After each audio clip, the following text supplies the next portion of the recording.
दोस्तों, अंदाज शायराना में तहे दिल से स्वागत। दोस्तों, ये कोरोना का दौर खत्म ही नहीं हो रहा है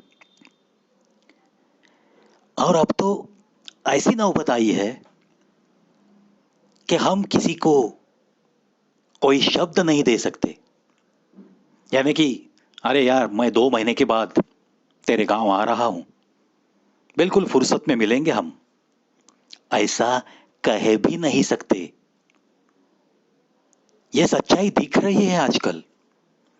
दूसरी बात, कुछ लोगों को बहुत दिल ही दिल में घमंड था कि मेरे जनाजे पे बहुत सारे लोग आएंगे, इतने लोग मैंने कमाए हैं, मैंने इतने अच्छे काम किए हैं, वगैरह वगैरह। अब तो उन बातों पर भी एक लगाम आया है।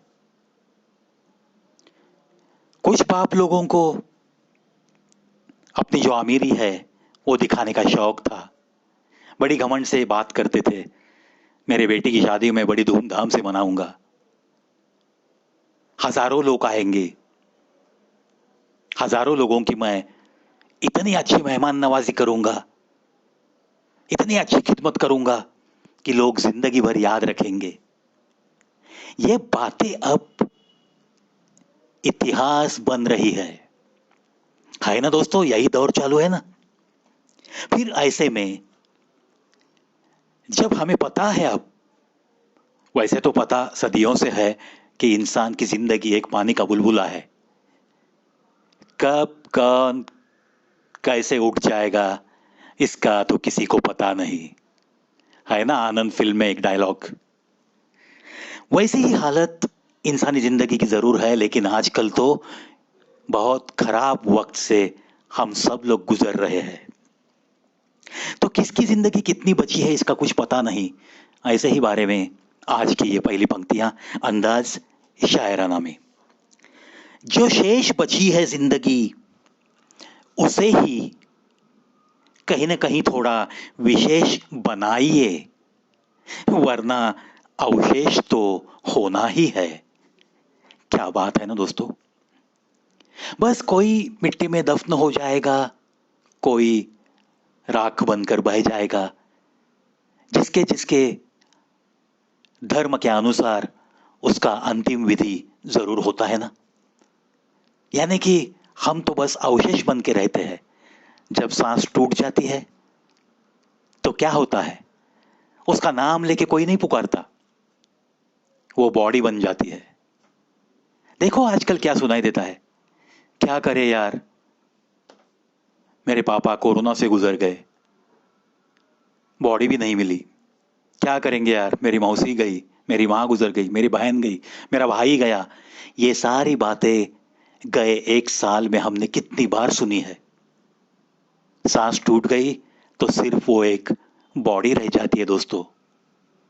अवशेष तो होना है। फिर जो शेष बची है जिंदगी उसको कुछ अर्थ देने की कोशिश क्यों न करे। कौन लेता है ऐसी बातें जहन में, अपनी अपनी घमंड में।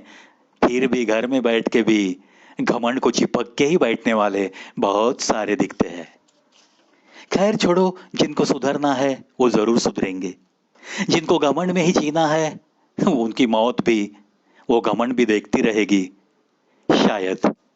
उनको क्या कहेंगे हम, बस दुआएं देंगे। गलत बातें हमारे मुंह से क्यों जानी है, कोई जरूरत नहीं है। चलो मुड़ते हैं आगे। इतिहास वही बनाते हैं जो रिंग में होते हैं। दोस्तों सुनो ध्यान से, इतिहास वही बनाते हैं जो रिंग में होते हैं। बाहर बैठकर ताली बजाने वालों और आलोचना करने वालों को इतिहास में कोई पूछता तक नहीं। बिल्कुल सही बात है। इसीलिए तो मैं हर वक्त यह हौसला देता हूं कि अगर यह इंसानी जिंदगी मिली है तो कुछ न कुछ बन के दिखाने की कोशिश में रहो मेरे दोस्तों। वैसे कहा जाए तो आपके हाथ में चंद साल होते हैं कुछ करके, कुछ बन के दिखाने के लिए। और उन सालों में से अगर कोई शुरुआती साल आज के दौर में मैंने देखा है अक्सर सिर्फ मोबाइल और टीवी पे कुछ बच्चे अपनी जिंदगी गुजार रहे हैं। ऑनलाइन क्लास के लिए मोबाइल यूज करना, टीवी पे कनेक्टिविटी लेना, वो बातें छोड़ दो। वो तो करना ही पड़ेगा। शिक्षा लेनी है तो ऑनलाइन क्लासेस ज्वाइन करने पड़ेंगे, वक्त देना पड़ेगा। लेकिन उसके बावजूद भी अपने माता पिता को अंधेरे में रखकर उनके विश्वास को कोई कीमत ना देते हुए कुछ बच्चे खुद की जिंदगी बर्बाद कर रहे हैं। बचे हुए सारे घंटे वो सिर्फ मोबाइल में देखते रहते हैं। कुछ घरों में तो मैंने ऐसे देखा है कि डाइनिंग टेबल पे बैठ के भी खाना तो शुरू है, लेकिन 75% उसका ध्यान मोबाइल में है, दूसरे हाथ से सर्फिंग चालू है। क्या जरूरत है भाई? तो ये जो चीजें है ना, ऐसे लोग इतिहास नहीं बना सकते।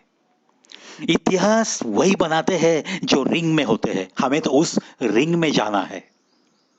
हाँ, तालियां बजाने में अगर किसी ने कुछ करके दिखाया तो तालियां बजाने में बिल्कुल शामिल होना चाहिए। लेकिन किसी की आलोचना करने में, ये गलत बात करने में खुद का वक्त जाया मत करो।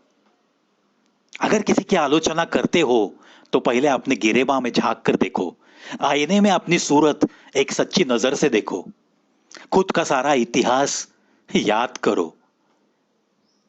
कोई किसी की आलोचना करने के काबिल ही नहीं है इस दुनिया में। कहते हैं ना, हर कोई पापी है, जिसने पाप न किया हो, जो पापी ना हो वो सामने आके दिखाए। बिल्कुल सही बात है ये। आखिर ये इंसानी जिंदगी है। जाने अनजाने में हर किसी से कुछ न कुछ, कहीं ना कहीं, किसी भी मोड़ पे, किसी भी उम्र के मोड़ पे कोई ना कोई गलती जरूर होती रहती है। लेकिन इतिहास बनाने की हमें तो कोशिश करनी है। चलो उस रिंग में जाने की कोशिश करने के लिए आप सबको इस प्रवी की ढेर सारी शुभकामनाएं। बेताब सा रहते हैं तेरी याद में अक्सर, रात भर नहीं सोते हैं तेरी याद में अक्सर, जिस्म में दर्द का बहाना बना के हम टूट के रोते हैं तेरी याद में अक्सर। क्या बात है!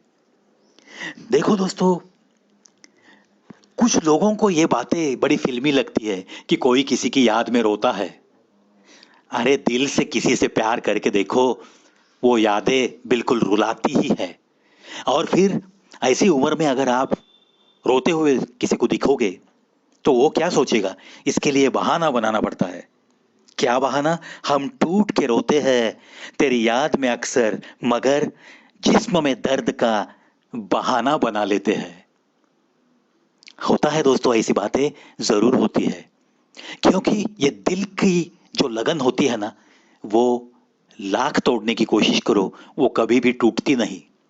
कुछ यादें उसे तन्हा बनाती है, तन्हाई में उसकी आंखों से आंसू जरूर निकालती है। आखिर वो एक दिल की लगन होती है। दिल से निभाया हुआ प्यार ऐसा ही तो होता है। चलो इन्हीं बातों के साथ आज यहीं पे रुकता हूं। अलविदा दोस्तों।